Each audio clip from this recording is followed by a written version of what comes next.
Someone broke into the government facility during my night shift.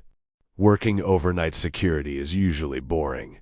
Most nights are nothing but silence, energy drinks, and trying not to fall asleep at 3 a.m. But one former security guard says, a single shift at a remote government building completely changed the way he looks at the job forever. Because sometime during a thunderstorm, someone broke into the facility and started hunting him inside the dark building. According to him, he had already been working security for several years at that point. He was one of the more experienced guards in the company. Because of his seniority, he usually got first pick on schedules and shifts. Normally, he avoided overnight work completely, but a few months earlier, his company had landed a contract guarding a large government facility, and almost immediately, they started struggling to keep overnight guards, especially on weekends. According to him, the building itself felt strange from the beginning. It sat completely isolated in the middle of nowhere. No nearby businesses, no neighborhoods, no gas stations, nothing. Just a giant 6-story building surrounded by woods. The entire property was enclosed by a tall metal fence topped with barbed wire. There was only one entrance in and out, and at night, the place felt unbelievably empty. Still, he agreed to cover some extra overnight shifts for overtime money. At the time, he was preparing to move apartments and needed the extra cash. The first couple weekends were completely normal. Quiet patrols, nothing unusual. Then came the third weekend, according to him. It was around 2 a.m. during a severe thunderstorm. Rain hammered the windows hard enough to shake the building. Wind kept rattling the metal fencing outside. He was alone inside the control room on the top floor. The room overlooked the rear parking lot through a narrow window. Most of the shift, he passed time watching, downloaded movies on his phone and checking camera feeds. Eventually, he got up to stretch his legs. He walked over to the window and looked outside through the blinds. Lightning flashed across the woods surrounding the facility. And during one bright flash, he saw movement near the tree line, a figure sprinting between the trees. At first, he thought exhaustion was messing with him, so he kept staring outside waiting for another lightning flash. A few seconds later, lightning illuminated the woods again. But this time, the figure was gone. He convinced himself he imagined it. Then he left the control room to grab an energy drink from a vending machine down the hall. When he returned a few minutes later, one of the camera feeds had suddenly gone dead. Specifically, the camera covering the rear parking lot. He checked outside through the window again. The camera had been ripped loose and was dangling from its wires in the wind. That immediately made him uneasy. At first, he blamed the storm, but deep down, he already knew something felt wrong. A few minutes later, the building security system suddenly chimed. One of the keypad-secured entrances had just been accessed, specifically the rear entrance near the parking lot. A cold feeling immediately hit him, because whoever entered the building used the correct code, and according to him, nobody should have been there. No workers, no maintenance crews, no other guards. Completely alone. He immediately grabbed the desk phone to call police. Deadline. Then he checked his cell phone. No signal. At that point, panic started setting in. He left the control room and started walking through the hallway trying to find service. Then suddenly, the power shut off. The entire building went black instantly. Only emergency lighting faintly illuminated parts of the hallway. He immediately realized whoever entered the building had likely shut down the generator, and unfortunately, the generator room was located in the basement. At that point, he made a decision. Forget investigating. He just needed to get out. He headed toward the emergency stairwell, planning to make it downstairs and escape through the lobby. But just as he entered the stairwell, he heard a door open below him. Then footsteps, heavy footsteps climbing upward. Slow at first, then faster, according to him. That was the moment he realized this person was actively searching for him. He froze halfway down the stairs. At that point, he admits something important. Even though he was armed, he wasn't mentally prepared to shoot somebody. especially in total darkness, so instead, he quietly backed up the stairs. Near the top floor stairwell was a ladder leading to roof access. His plan was simple: hide above the ladder, in darkness, until police arrived. But as he turned around, his holstered firearm accidentally struck the metal railing. Clink. The noise echoed through the stairwell. Immediately, the footsteps below stopped. A few horrifying seconds passed, then suddenly, the man below started sprinting upward. He ran for his life. According to him, he had never moved that fast before. As he reached the top floor, he suddenly got an idea. He shoved open the stairwell door loudly and let it slam shut by itself. Then, instead of running through the doorway, he climbed the ladder toward roof access. The plan actually worked. The intruder heard the door slam and assumed he'd run into the hallway. The man charged through the door, chasing after him. The second the intruder disappeared, he jumped down from the ladder and bolted downstairs. Now both of them were sprinting through the stairwell. He could hear the man behind him chasing full speed, floor after floor after floor. Then suddenly behind him, shh, the intruder apparently slipped or fell down part of the staircase. He didn't stop to check. He burst into the lobby, unlocked the front entrance, and sprinted through the rain toward his truck. According to him, he could barely see through the storm. He hit the remote start while running. Then, just as he reached the truck, the building doors slammed open behind him. A man dressed entirely in black came charging across the parking lot toward him, face covered, hood up, and according to him, the man was holding something in his hand. He jumped into the truck, locked the doors, and floored it out of the parking lot. He didn't even get cell phone service again until reaching the main road miles away. That's when he finally called police. Officers arrived roughly 15 minutes later and searched the entire property, but the intruder was gone. However, inside the stairwell, police discovered something terrifying.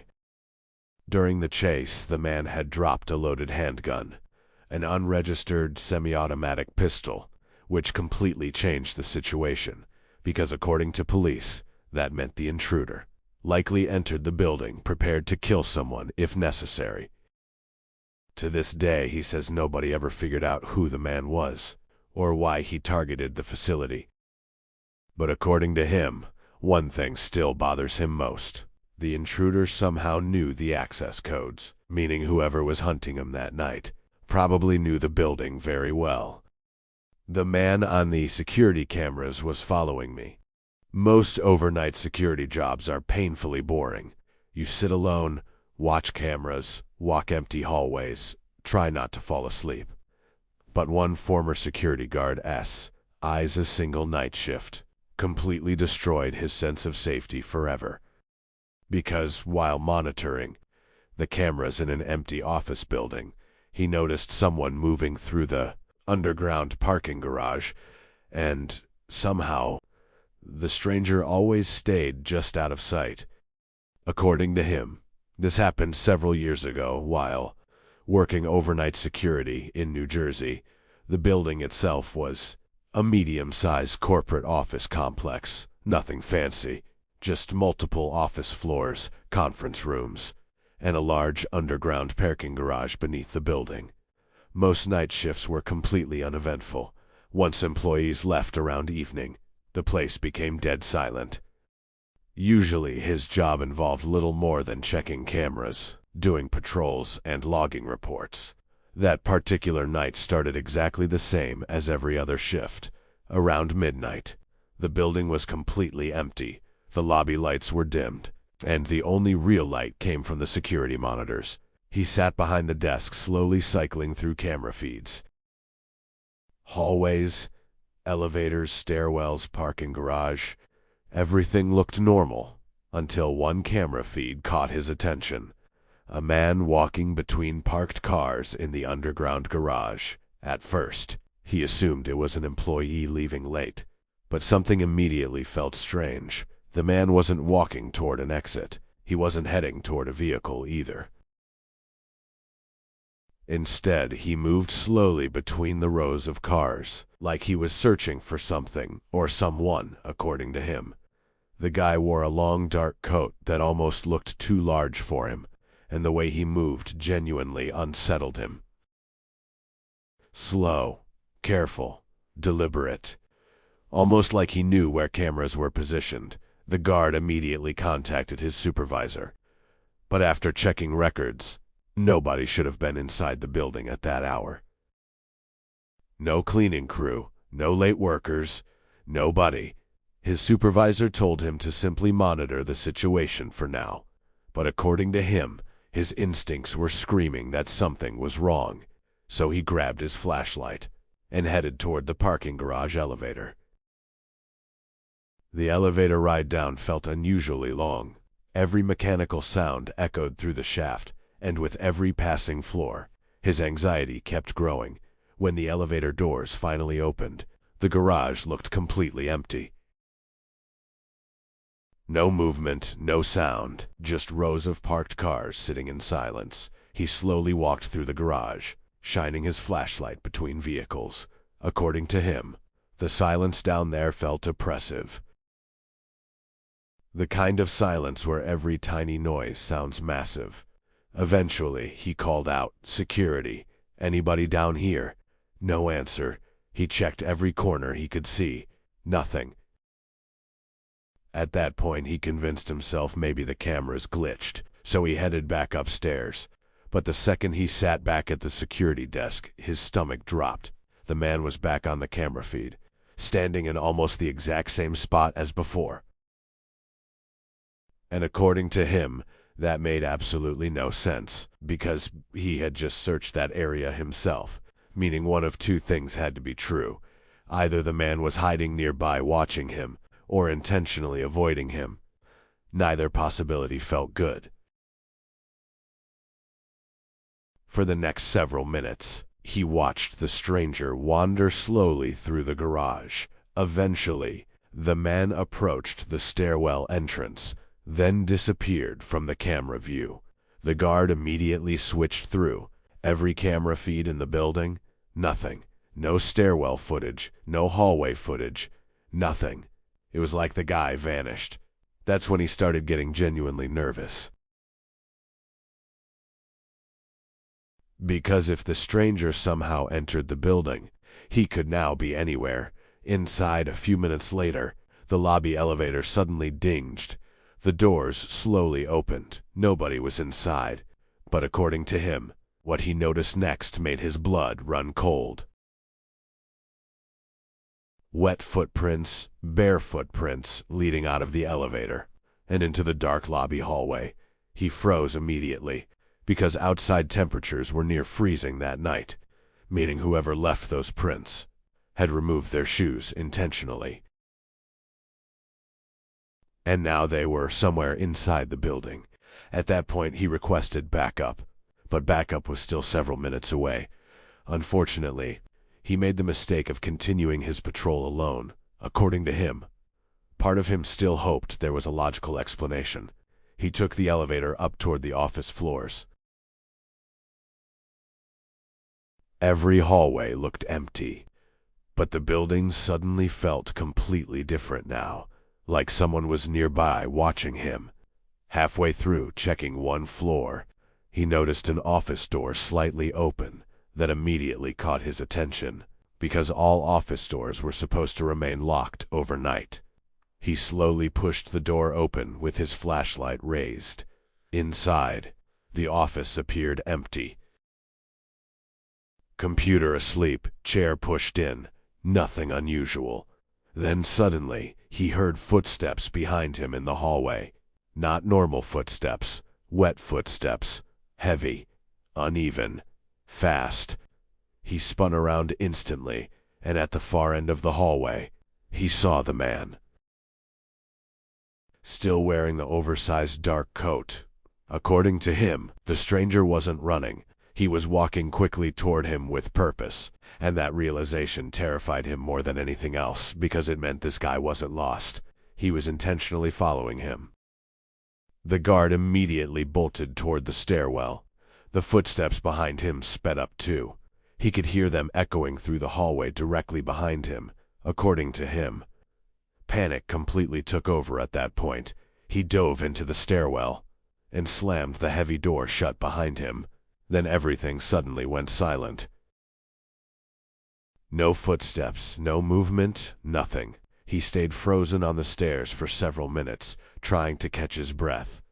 At one point, he genuinely wondered if he was losing his mind. Then finally, backup arrived. Together, they searched the entire building floor by floor, but the stranger was gone. No signs of forced entry, no stolen property, nothing. And somehow, the security footage from the garage had partially corrupted. Several minutes of footage were simply missing, according to him.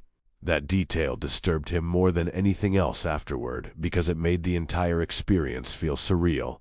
He eventually quit the job a few weeks later. Not because of low pay, not because of management, but because, after that night, he couldn't handle walking empty buildings alone anymore. Even now, years later, parking garages still make him anxious, and every time he hears footsteps echo behind him in an empty building, he immediately thinks of the man in the dark coat, quietly following just out of sight. Honestly, this story is terrifying because it feels incredibly realistic. No ghost, no monster. Just a real stranger stalking someone through an empty building at night. And honestly, the barefoot footprints are probably the creepiest detail in the entire story. But what do you think? Would you have kept searching the building or waited safely for backup? Let me know in the comments. And if you enjoy creepy true stories like this, make sure to subscribe for more.